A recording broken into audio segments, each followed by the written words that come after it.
राधे राधे गुरु जी। महाराज जी, आपके चरणों में दंडवत प्रणाम। महाराज जी, क्या ये अनिवार्य है कि जब श्री कृष्ण किसी से अधिक प्रेम करते हैं तो वह उस व्यक्ति के एक एक करके सारी चीजें छीनने लगते हैं, और जब वो व्यक्ति अपने हृदय से रोते हुए श्री कृष्ण को नहीं पुकारता है? नहीं नहीं, अम्बरीश जी से बड़ा कोई महाभागवत है क्या? चक्रवर्ती सम्राट है। प्रहलाद जी क्या छीना? चक्रवर्ती सम्राट पद दिया, दैत्यराज पद। विभीषण जी लंकापति। भगवान छीनते थोड़ी हैं, भगवान देते हैं। मोह हटाकर ज्ञान देते हैं, तो ज्ञान में कुछ अच्छा ही नहीं लगता। मोह हटाकर ज्ञान देते हैं, नश्वर माया हटा करके शाश्वत सच्चिदानंद में सुख देते हैं। भगवान छीनने वाले नहीं हैं, भगवान दाता हैं, देने वाले हैं। उनका मजाक में कोई बात जैसे कही जाए, जो मुझसे प्यार करता है, जिस पर मैं कृपा करता हूँ, उसका सर्वस्व नाश कर देता हूँ। पहले धन हरण करता हूँ, फिर भृत्य परिवारजनों का राग हटाता हूँ। तो समझो ना क्या कह रहे हैं। जो माया के प्रति, धन के प्रति लोलुपता, उसका हटा दिया, मोह हटा दिया, जीवन मुक्त कर दिया, ज्ञान परायण कर दिया, भगवत प्रेमी महात्माओं का संग दे। भगवान देते हैं, नाशवान वस्तुओं का राग हटाकर सत्य वस्तु देते हैं। भगवान कभी छीनते नहीं है। गुरु जी कुछ समय के लिए ले लेते हैं, फिर ले क्यों लेते हैं? वही है, उन्हीं के सिवा, उनके सिवा कोई है ही नहीं, तो ले किसको लेंगे? सिय राम में सब जग जानी, किसको ले लेंगे? वो तो ऐसे दाता हैं, जो गाली देता है उसको भी देते हैं। वो जो उनका अपमान करता है, भगवान की निंदा करता है, उसको भी जीवन देते हैं। जियो, आनंद से जियो। फिर जो भक्ति करता है उसका जीवन संकट पूर्ण कर दे, ऐसा कैसे हो सकता है? भगवान की बात को समझना है। जैसे हम काम क्रोध में फंसे हैं, तो भगवान काम क्रोध रहित कर देते हैं। हम माया में फंसे, भगवान माया रहित कर देते हैं। कितनी बड़ी कृपा हुई, हमारे दुखों को हटा दिया। भगवान सुख देते हैं, दुख छीनते हैं। धन से किसी को सुख आज तक नहीं मिला, तृप्ति नहीं मिली। परम धन भगवान नाम रूपी धन में रति कर देते हैं, संसार के धन से वैराग्य कर देते हैं। कितनी कृपा है उनकी। अगर ऐसा सिद्धांत कहोगे उसका सब कुछ छीन लेते हैं, गलत बात है। जो भगवान से प्यार कर रहा है उसे पूरा संसार प्यार करने लगता है। जो भगवान से प्यार करता है उसे माया माँ की तरह दुलार करने लगती है।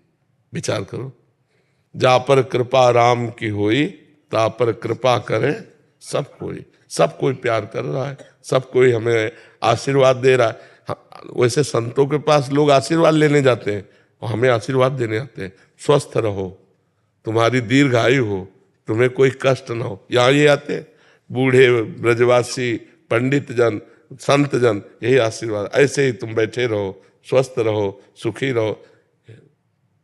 भगवान से प्यार करने से मिलता है, छिनता थोड़ा है।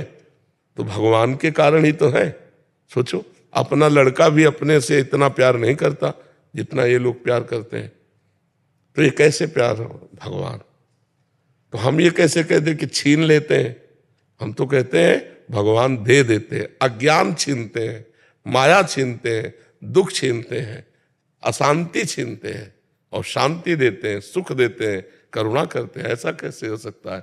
तो गुरु जी जैसे छीनने से प्राय अगर कोई चीजें अगर परिवार में ही विरुद्ध चल रही हो, सब कुछ करने के बावजूद भी, जैसे हम लोग का आपने कहा कि भाई अगर आपका ध्यान सिर्फ जब विपत्ति आती है तभी भगवान की तरफ जाता है, उससे पहले अगर मान लो कि भाई अगर हम लोग लगातार लगे हुए हैं, बिल्कुल, तो उसके बावजूद भी अगर वो विपत्ति मतलब कि नहीं पीछा छोड़ती और वो परिवार में। भीष्म जी ने कहा, प्रभु मैं बचपन से ब्रह्मचारी हूं, कोई दुराचार नहीं किया, और आपके महाभागवत हैं भीष्म जी भगवान के। ये बाणों की सैया पे 6 महीने से पड़ा हूं, और आप हमको कहते हो युधिष्ठिर जी को उपदेश करो। इतना भीषण कष्ट है, तो ऐसा क्यों है मुझे? मैं 100 जन्म तक पूर्व का देख रहा हूं, तो कहा और आगे देखो। तो जन्म जन्मांतरों के हमारे जो पाप हैं, वो जब हमारे ऊपर प्रहार करते हैं तो दुख, विपत्ति, रोग, लड़ाई झगड़ा, ये सब रूप बन करके आते हैं। तो भगवान का भजन करने वाला विवेक के द्वारा उनको सह लेता है। जो संसारी पुरुष होता है उसमें बिथ के लड़ाई झगड़ा किया, जेल चला गया, रोग में हाय हाय किया, डिप्रेशन में पहुंच गया। रोग तो है ही, दिमाग से भी परेशान हो गया। धन से परेशान हो गया, नाना प्रकार की दुख विपत्तियां उसे घेर ली। वो किसी से प्यार करे तो वो लोग अपमान करें, वो धर्म से चले तो लोग उसे दुख दें, ये विपरीतता आती है। ये सब विपरीतता आने पर भी यदि भगवान का भजन हो रहा तो हृदय धैर्य रहता है और निकल जाता है। जैसे दिन नहीं रुका तो रात नहीं रुकेगी, ऐसे दुख नहीं, अभी हमारा सुख चल रहा है फिर दुख आ गया, दुख चल रहा है फिर सुख आ गया, ये ऐसे चलता रहता है। उसका ज्ञान जो है ना इतना प्रवीण होता है कि डूबने नहीं देता, न सुख में न दुख में। सुख में डूबने पर अहंकार आता है, दुख में डूबने पर निराशा आती है, शोक आता है। तो हमें भगवान के भजन में दृढ़ विश्वास करके चलना चाहिए। अनेक जन्मों के कर्म है जो हमको गिराते हैं। मान लो 2-4 माला आप लोग जपते होगे, 2-4 घंटे पूजा करते होगे, यहाँ तो जीवन ही पूजा है, कुछ और है ही नहीं। नाम जप करो, भगवान की चर्चा करो, भगवान का चिंतन करो, भगवान, तब दोनों किडनी फेल हैं। विचार करके देखो ना, तो कर्म का भोग आता है कि नहीं। रामकृष्ण परमहंस जी जो थे उनके गले में कैंसर था, डॉक्टरों ने कहा सत्संग नहीं बोलोगे, तो बोले सत्संग तो बोलेंगे, हमारा जीवन है सत्संग। गले में बना रहे, कैंसर बना रहे। तो बड़े बड़े संतों के जीवन में देखा गया, कष्ट देखा। तो अगर भजन से कष्ट कटता तो उनका कट जाता कि नहीं कट जाता। इसका मतलब है भजन आगे की संभाल करता है और हमको जीने का बल देता है कि हम विपत्तियों से, दुख से घबराए नहीं, उनको सहकर निकल जाएं। ये कोई ना सोचे कि भजन करते हैं तो बुखार नहीं होगा, जुकाम नहीं होगा, कैंसर नहीं होगा। नहीं होगा, पर तुम व्यथित नहीं होगे, तुम उसको सह जाओगे और सहकर भगवान को प्राप्त कर लोगे। ये बात समझ में आ रही है आपको?